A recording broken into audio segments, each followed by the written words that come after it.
everybody, it's Brandon and Phil from Zaid Comics, the co-creators, or I should say creators of Magic Cop, a graphic novel launching on Indiegogo in August, and the two best-looking brothers in all of comics. And today we're talking about Batman versus Teenage Mutant Ninja Turtles, the animated movie that came out a couple weeks ago.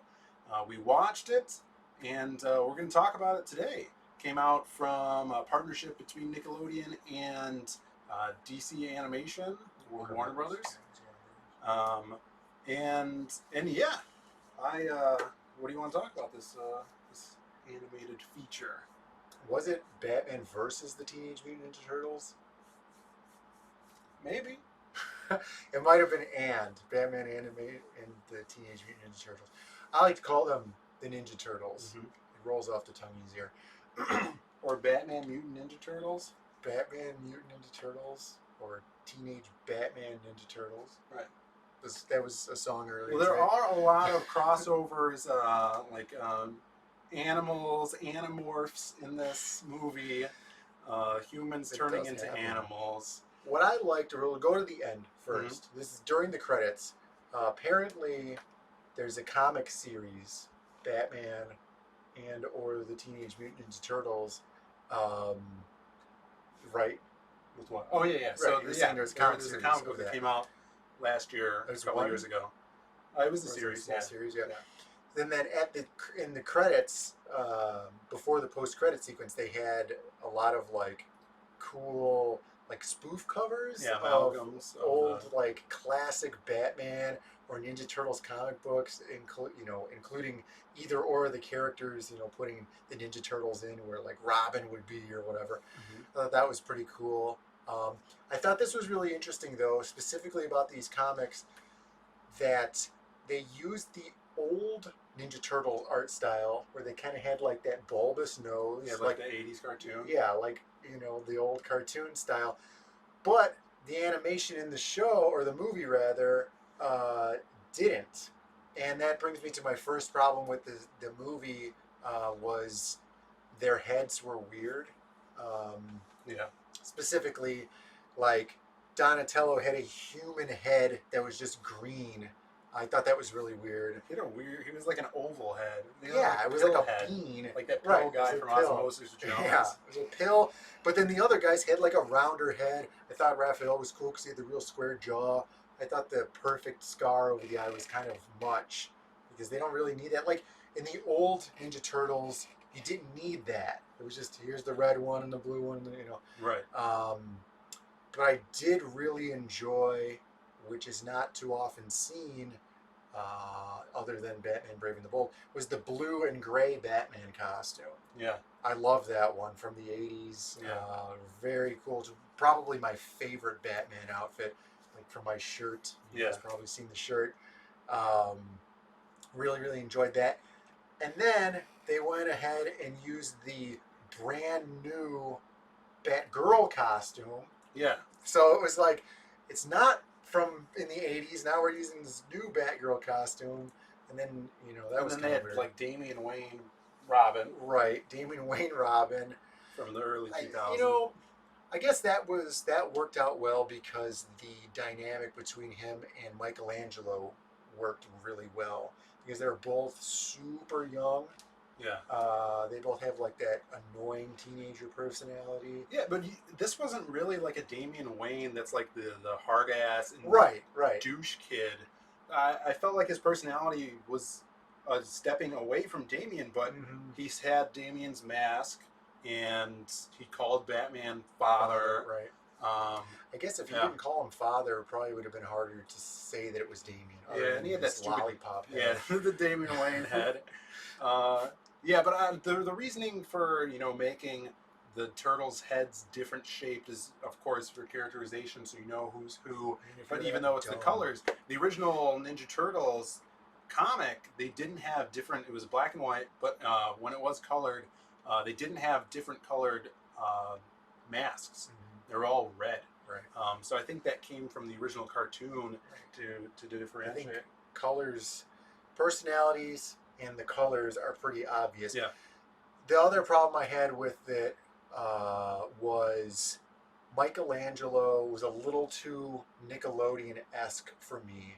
Um, His just personality. yeah, the way that he acted was like that exaggerated child, like SpongeBob-y kind of personality, where he's like, "Oh my God, this is the greatest thing I've ever seen." You know, like Michelangelo's always been the young one and the goof and the party guy, but he's never been like that, like super childish, like over exaggerated Nickelodeon style, which I hate the Nickelodeon style. I have not watched anything on Nickelodeon since they started doing that. I abhor it. But putting that in here, I'm glad it doesn't last too long because the movie's great. I think that shows the change in adolescence over the years where they're putting it in stuff like this.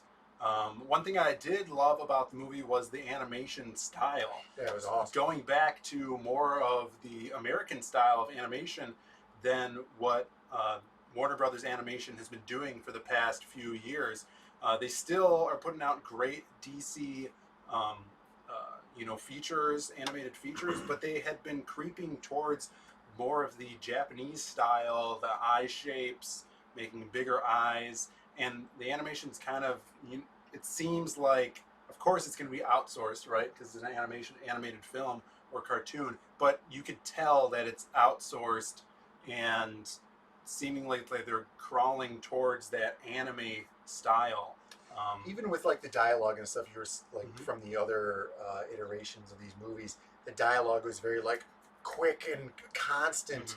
In here, there's a lot of downtime. There's a lot of like classic old Batman cadence to the movie. Yeah, which worked really well. Yeah. Well, when you compare the animation style from this to like say when they did The Dark Knight Returns, that was like almost anime to me.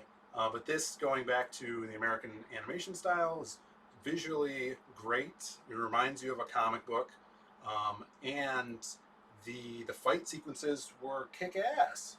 Oh yeah, Some of the awesome. best fight sequences I've seen in a Warner Brothers animated film. Yeah, they used the camera angles because obviously they're doing 3D backgrounds that look like they're 2D, but they did a really good job on using that kind of dynamic rotation to the camera angles.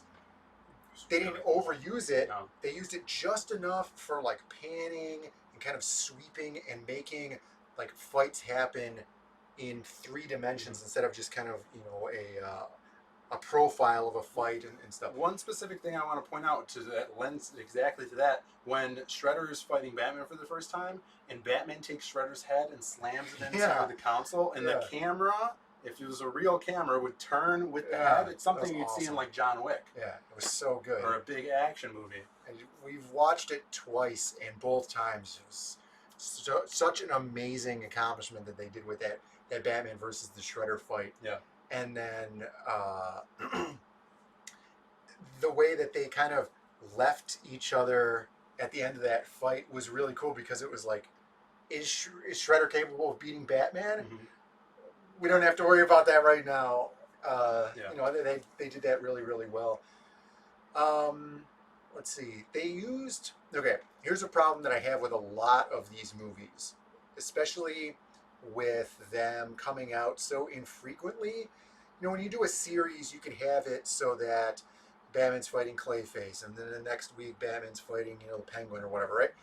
But in the movies, they kind of always want to make it like this big blockbuster. Everybody's in the house at the same time. We're going to Arkham. We're releasing all the villains on the city. That's done to death. Come on. Here, there's a lot of villains. What do we have? Bane, Two-Face, Ivy, Freeze, Harley Quinn, Joker. Penguin's there. Yeah, they used Penguin really well. I think they probably Shredder and the Foot Clan. Right. Raish is there. Yeah, Raish is there. He's awesome. But there's a lot of villains. Obviously, they use them really, really well because of the story mechanic that they have, and obviously the story mechanic with the ooze, that's a mutagen. They use that to mutate the villains of Arkham, And if they had not done that, then it would have been the same old Two-Face fighting Right. Batman and the same old Mr. Freeze. And using this here, it was a little more creative, and I did enjoy that. And I didn't mind that there were so many, because there's a point where they get kind of clever with some stuff, specifically when they're fighting Ivy. They go to fight Ivy, and she is turned into Venus flytrap. a Venus flytrap type plant person, and instead of being able to like be super powerful, and she's gotten finally what she's always wanted, which is being a plant, she's rooted to the ground and can't move, and they're kind of like, well, let's walk around her, and then he just kind of sidestep around her, and she's like, no, and then that's it, she's gone for the entire episode. She can't get out of there. So, or for the entire movie. So that was really good, and it was questionable choices on some of the animals they chose. I think they could have done some cooler things, but I guess like I would have personally made Mr. Freeze a Yeti, but I guess they wanted to go with realistic stuff. Yeah, sure. But then they did Two-Faced. Siamese mutated cat. Yeah, so that was cool looking. Mm-hmm. It was really but cool. if they were going to do that, I would have done the Yeti instead of the giant polar bear. Yeah, having this big cast of villains worked well, and they took like this was basically a team comic book. They have this team of multiple characters, so you have a bunch of villains, and you split up the team with different fight sequences. And I think they used each villain very well. Scarecrow was awesome with his toxin. They did a callback to who's the guy with the swords? Leonardo. Freaking out about his brothers being dead because he had the fear toxin and stuff like that. Really cool. What were you gonna say? No, they did a good job because Leonardo was used really well as the team leader, and then Batman, shows him a little bit of how to focus his skill, which was really good. It was a good mechanic in the story. No Splinter though. I was kind of disappointed. Yeah, no Splinter, no Casey Jones or April O'Neil. It's seemingly that these characters are just from the same universe. They didn't take a different portal to get here. Right. They live in New York, and they came to Gotham because the Foot Clan was in Gotham. And then the big... all right, I want to talk about Raish. Raish was awesome.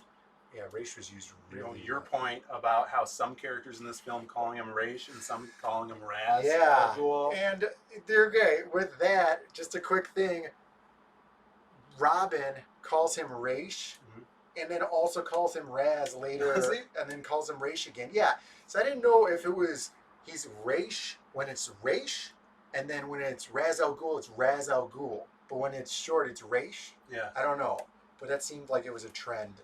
Yeah, it was interesting. I thought that was cool. You're right. He was super badass, fighting with his shirt ripped off. To call back to like the Neil Adams. Yeah, the fight in the desert with Batman. Call back to that with his big sword, killing people. There was blood in this, and they didn't go overboard with it. Was there blood in it? Yeah, when I know they were killing people. They cut a guy's head off. Yeah, Raish cuts a guy's head off. And then one of the turtles knees a thug in the face, and blood flies out of his face at the beginning with the penguin. A lot of comedy in this because they have that Nickelodeon side to it. Yeah. So their comedies, there was high points. Some fell flat for us. A lot of the Michelangelo stuff, but he did have some funny stuff going on. The funniest thing was when he was talking about how he loves Gotham City. Yeah. And Donatello's like, it's basically just New York. They're the same city. And he's like, does New York have mad blimps flying around for no reason? And then they cut to the blimp scene of like these crazy giant blimps just flying around with the spotlight, which was straight out of the intro to Batman animated series. And I loved it. Yeah, it was awesome. so cool. Really cool. That was his best line. The end where they have the big, climax where the Joker, who's this King Cobra, mixes the ooze, which I thought was funny. Sidebar here, that Batgirl hated the word ooze. Yeah, I thought that was funny because that is a common thing with some women. They're like, oh, this weird word. Right. I felt like they overused that You know, One like too many times. yeah, it was one too many times, maybe two too many times, because every time she would say it, she'd be like, ooze, the ooze. You know, She would call. I thought it was funny when she would call it something else. she called it like the stuff. mutagen. Yeah. You know, and it like to whoever, you know, somebody would be like, oh, we got to get the ooze or the anti-ooze, and she's like, retro mutagen. That was cool. Yeah. But instead of her being like, every Yeah. other time, I thought that was getting kind of annoying. So they It was funny. Joker mixes the ooze with his madness serum, and it turns Joker Venom, and he injects it into frozen Batman, and he turns into crazy mad man bat basically. But he had arms. Yeah, he had arms, and he wrecks everybody. He's got big wings, and then the team has to work together to turn him back using the anti-ooze. So yeah, that was basically the end of the story. And then you get this post-credit scene, you know, where the big lab blows up, and kind of like at the end of the Ninja Turtles movie, everything collapses on Shredder. And then there's a post-credit scene where you see the Shredder has fallen into the vat of like Joker venom. Well, yeah, in the fight, he gets dropped into like that Axis chemicals or Ace chemicals or whatever the thing is, that purple chemical, and then it's like, oh, he's dead. The building collapses on him, and then at the end, his arm punches out, and you were like, of course this happens. He punches out of it, and then I didn't notice it the first time because I wasn't really watching, you know, when we were in the office. But then when we watched it at home, he was the Joker. He was Jokerized. For some reason, I looked away when we watched it the first time. And he's got the scar on his face is like ripped open now. And he's really got cool. the lipstick thing going on, the giant Joker smile, super cool. which I thought was a really, really good way to tie that all in. And I'm sure they're not going to make a second one, but if they did, that could be pretty cool because that guy would be pretty nasty. I think those crossovers, like Batman. I know Batman's doing a Max crossover right now with the Max. And Stan Keith in the comics. In the comics, yeah. And last year they did Batman Power Rangers, or maybe this was 2 years ago. And then they did the Teenage Mutant Ninja Turtles with Batman. So maybe they'll do another miniseries with them in the comics, which calls for another movie. I never read the comics, so I don't know how close this film is to that series. But it was super fun. If you guys haven't seen it already, we spoiled it for you. But watch it anyways. Watch it anyways. Really cool. It's such a good ride. It's so entertaining. The fight scenes are great. The fight scenes are so good. The character design is really good, except for the turtles' heads.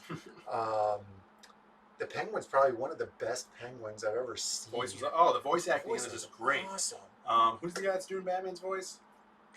Troy Baker. Yeah, Troy Baker's doing Batman and the Joker. Now he did the Joker in Batman Origins, and he did a good job. Batman in there too. He did Batman there also. Pretty sure, yeah.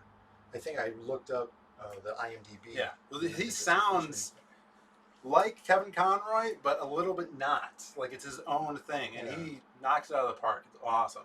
There was that special appearance by Jeff Goldblum impersonator. The Fly guy, that's Shredder's right-hand man. He's doing Jeff Goldblum voice, which is hilarious. That was really good. Yeah. He's like, basically, I'm a hostage. Yeah. Yeah, it was so good. Yeah. All the voices were great, and definitely watch it. It's kick-ass.